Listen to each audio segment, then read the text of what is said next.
Hi friends, ഇന്നിവിടെ തയ്യാറാക്കുന്നത് ഒരു കപ്പ ബിരിയാണിയാണ്. നമുക്ക് സിമ്പിളായിട്ട് എങ്ങനെ തയ്യാറാക്കുന്നതെന്ന് നോക്കാം. കപ്പ ബിരിയാണി ഈ കൊറോണ കാലത്തൊക്കെ ആർക്കെങ്കിലും കപ്പ ബിരിയാണിയൊക്കെ കഴിക്കണമെന്ന് ആഗ്രഹമൊക്കെ തോന്നിയാൽ ഇപ്പോൾ ഹോട്ടലൊക്കെ അടച്ചിരിക്കുന്ന സ്ഥിതിക്ക് നമുക്ക് വീട്ടിൽ തന്നെ ഉണ്ടാക്കുന്നത് നോക്കാം എങ്ങനെയാണ് സിമ്പിളായിട്ട്. അപ്പോൾ വീഡിയോയിലേക്ക് കടക്കാം.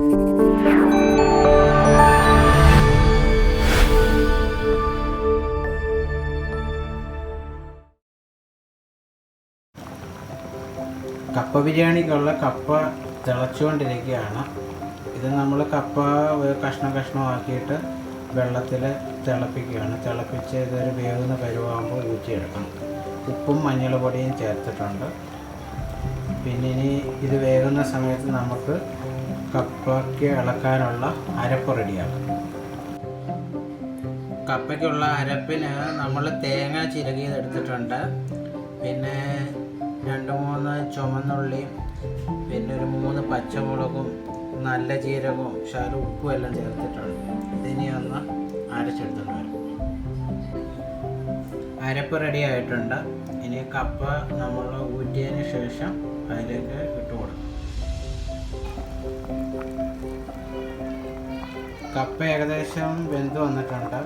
ഇനി ഈ വെള്ളമെല്ലാം ഊറ്റി ഡ്രൈ ആക്കിയെടുക്കും. അപ്പോൾ അരപ്പ് നമുക്ക് കപ്പയിലേക്ക് ചേർത്ത് കൊടുക്കാം. അരയ്ക്കുക എന്ന് പറയുന്നത് ജസ്റ്റ് ഒന്ന് ചതച്ചെടുക്കേ പറ്റും. ഇവിടെ നമുക്ക് അരകല്ലൊന്നും ഇല്ലാത്തതുകൊണ്ട് മിക്സിയുടെ ജാറിലാണ് ഒന്ന് ചതച്ചെടുത്തേക്കുന്നത്. അന്നേരം അരപ്പിന് ഇതിലേക്ക് ഇട്ട് കൊടുത്ത് നമുക്കൊന്ന് ആവിയിൽ വെച്ച് ഒരു 5 മിനിറ്റ് കൂടെ വെച്ച് എല്ലാം ഒന്ന് പിടിക്കട്ടെ. എന്നിട്ട് മിക്സ് ചെയ്തെടുക്കും.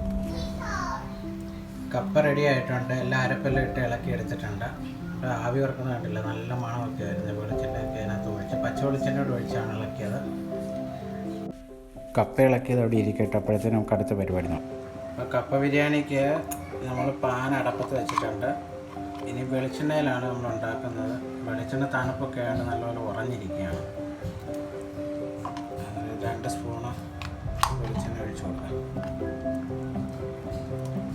അത് മതിയാവും. ഇതൊന്ന് ഉരുകി വന്ന് വരുമ്പോൾ നമുക്ക് കടുക് പൊട്ടിക്കായിട്ട് കൊടുക്കാം. വെളിച്ചെണ്ണ ചൂടായിട്ടുണ്ട്. കടുക് ഇട്ട് കൊടുക്കാം.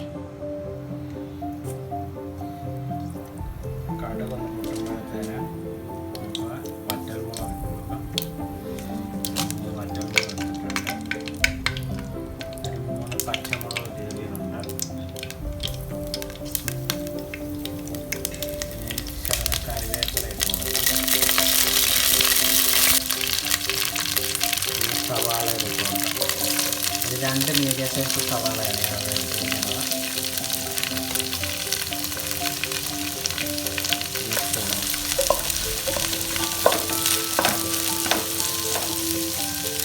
നമുക്ക് ശകലം ഉപ്പൂടെ ചേർത്ത് കൊടുക്കാം. പെട്ടെന്ന് വഴണ്ടത്.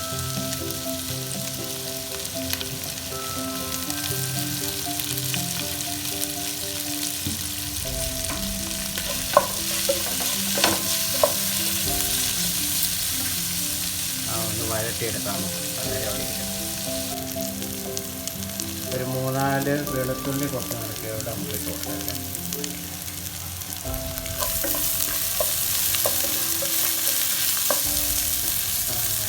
ഉള്ളിയെല്ലാം വഴണ്ട് വരുന്നതേ ഉള്ളൂ. 5 മിനിറ്റ്. ഉള്ളി ഏകദേശം വഴണ്ട് വന്നിട്ടുണ്ട്. ഇനി നമുക്ക് ഇച്ചിരി ബീഫ് മസാല ഇടാം. ഉള്ളിയെല്ലാം ഒന്ന് മാറ്റിയിട്ട് സൈഡിലോട്ടാണ് ഇട്ടത്. അങ്ങനെ ഒന്ന് ചൂടാക്കാൻ വേണ്ടി ചൂടായിട്ട് ബീഫ് മസാല ആഡ് ചെയ്ത് നമ്മൾ ബീഫ് ഇട്ടുകൊണ്ടാണ്. ഇനിയിപ്പം ചിക്കൻ ആണെന്നുണ്ടെങ്കിൽ ചിക്കൻ മസാല വേണ്ടുന്നവർക്ക് ചേർക്കാം, ഇല്ലെങ്കിൽ ഒഴിവാക്കാം. അതിന് പകരം മുളക് പൊടിയോ കുരുമുളക് പൊടിയോ ഒക്കെ ഇട്ടാൽ മതി. ഇതിപ്പോൾ അത്യാവശ്യം എരിവൊക്കെ ഉണ്ട്. നമ്മൾ വറ്റൽമുളക് ഇട്ടിട്ടുണ്ട്. പിന്നെ അതേപോലെ തന്നെ പച്ചമുളക് ഇട്ടിട്ടുണ്ട്. ഈ ഉള്ളിക്ക് ആവശ്യമായ എരിവ് മാത്രം മതി. ബീഫ് ഓൾറെഡി എല്ലാം ഇട്ട് മസാലയെല്ലാം ഇട്ട് വെച്ചേക്കുന്നതാണ്.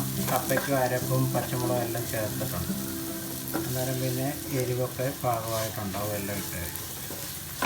ഇനി നമുക്ക് ഇതൊന്ന് ചൂടായി വരുമ്പോഴത്തേന് 2 മുട്ട പൊട്ടിച്ച് ഇതിലേക്ക് ഒഴിക്കും. ബീറ്റ് ചെയ്ത മുട്ട ഇതിലേക്ക് ഒഴിച്ച് കൊടുക്കാം.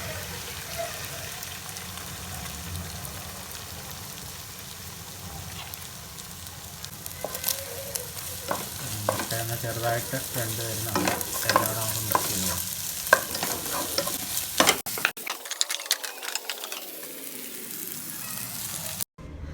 മുട്ടയായിട്ടുണ്ട്. ഇനി നമുക്ക് ബീഫ് ഇതിലേക്ക് ചേർത്ത് കൊടുക്കാം. ബീഫ് ഞാൻ ഇവിടെ വേവിച്ച് വെച്ചിരുന്ന ബീഫാണ് എടുക്കുന്നത്. വേവിച്ചെന്ന് പറഞ്ഞാൽ കൂട്ടാൻ വെച്ച ബീഫാണ്. അത് ഇതിലേക്ക് ചേർത്ത് കൊടുക്കുന്നത്. ഒരു 2 കപ്പ് ബീഫിന് ഇട്ട് കൊടുത്തിട്ടുണ്ട്. ഒരു 750 ഗ്രാം കപ്പയുള്ളായിരുന്നു. അന്നേരം അതിനനുസരിച്ചുള്ള ബീഫ് എടുത്തിട്ടുള്ളൂ. അവരവർക്ക് ഇഷ്ടാനുസരണം എടുക്കാം. പിന്നെ ബീഫിൻ്റെ റെസിപ്പി ആർക്കെങ്കിലും കാണണമെന്നുണ്ടെങ്കിൽ എൻ്റെ പഴയ വീഡിയോയിൽ നോക്കിയാൽ മതി. ഇനി ഇളക്കി വെച്ചിരിക്കുന്ന കപ്പ നമുക്കിതിലേക്ക് ചേർത്ത് കൊടുക്കാം.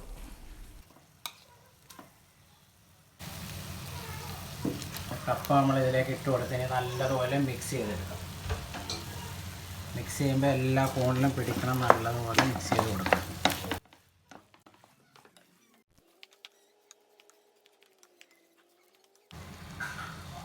അപ്പം നല്ലതുപോലെ മിക്സ് ചെയ്തിട്ടുണ്ട്. എല്ലാം കണ്ടില്ലേ. ഇനി ഒരു 5 മിനിറ്റ് നമുക്ക് അടച്ചു വെച്ചൊന്ന് ആവിയിൽ ഇതാക്കുക. എല്ലാം ഒന്ന് പിടിക്കാൻ വേണ്ടി അവിടെ ഇരിക്കട്ടെ. ഒരു 5 മിനിറ്റ്. 5 മിനിറ്റ് ആയിട്ടുണ്ട്. തുറന്നു.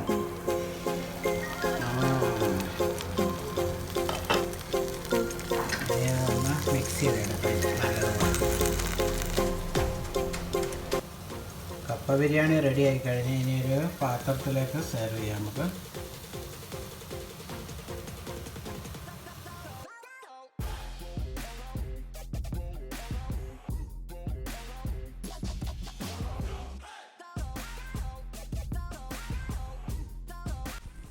അപ്പോൾ കപ്പ ബിരിയാണി എല്ലാവർക്കും ഇഷ്ടമായെന്ന് വിചാരിക്കുന്നു.